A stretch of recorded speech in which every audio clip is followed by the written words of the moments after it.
Sanctuary Province, Part 2. So today, Andrew Horwath made a campaign stopping Guelph, and I was there, so here it is. What about a sanctuary province, Andrea? Are you a media? Yeah, Toronto is asking for $64.1 million in April. Sorry, which media outlet are you with? Online. Toronto is asking for $64.1 million in April. How much? I'm sorry, I can't hear you. You can't hear me, I'm sorry. I'll move up. Toronto has been requesting $64.1 million from provincial and federal governments in April.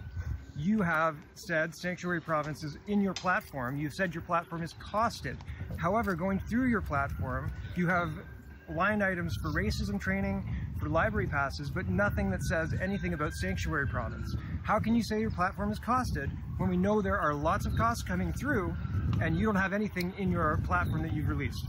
On the contrary, our platform is completely costed. Okay. And in fact, just like Doug Ford supported Sanctuary City in Toronto, what our plan does is say that anybody who is going to go to an emergency ward in a hospital is going to get served regardless of their status. And so it's a humane thing to do. It only speaks to emergency ward services, and that's something that many emergency wards already do, but not necessarily. Three things can happen when a person goes to an emergency ward. This is an emergency in a hospital. They can either get service, they can get service and then be billed, or they can be turned away.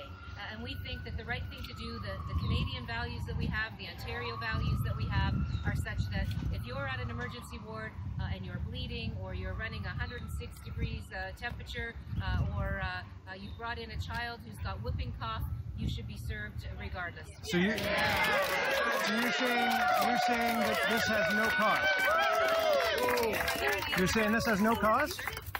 I just want to ask a local question. Are you a media person? Okay, so she refused, well, she ignored me and refused to answer my question after that, which, fine, whatever, what are you going to do?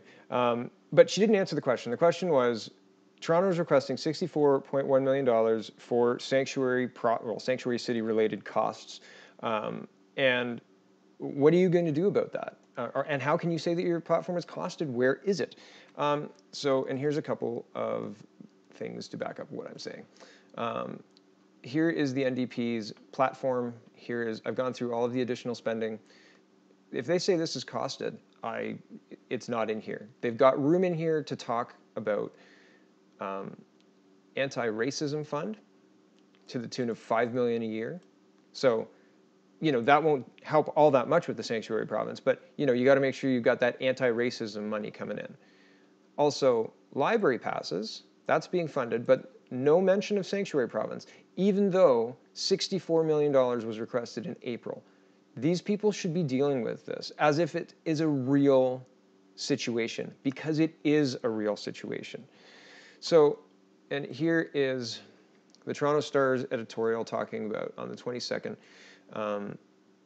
that, well, Ottawa must help Toronto with the influx of refugees. And when they say refugees, they're talking about illegal border crossers. They cross the border, they are immediately arrested, and then processed as refugees. So there's so much wrong with this system, it's not even funny. So the problem is pretty straightforward. As of Friday, there were only 20 vacant beds out of almost 7,000 beds being paid for out of Toronto City funds. But it's not municipal mismanagement. Instead, they're trying to handle the situation that's being put on them by Ottawa.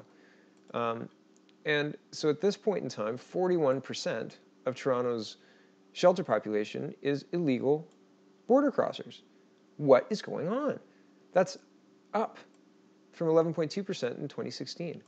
So if Andrea's wanting to throw open the doors and say, yeah, come one, come all, and trying to pretend that this doesn't cost anything, and not bothering to even put a line item of the current costs that we know, which is $64 million, into this plan, it's dishonest.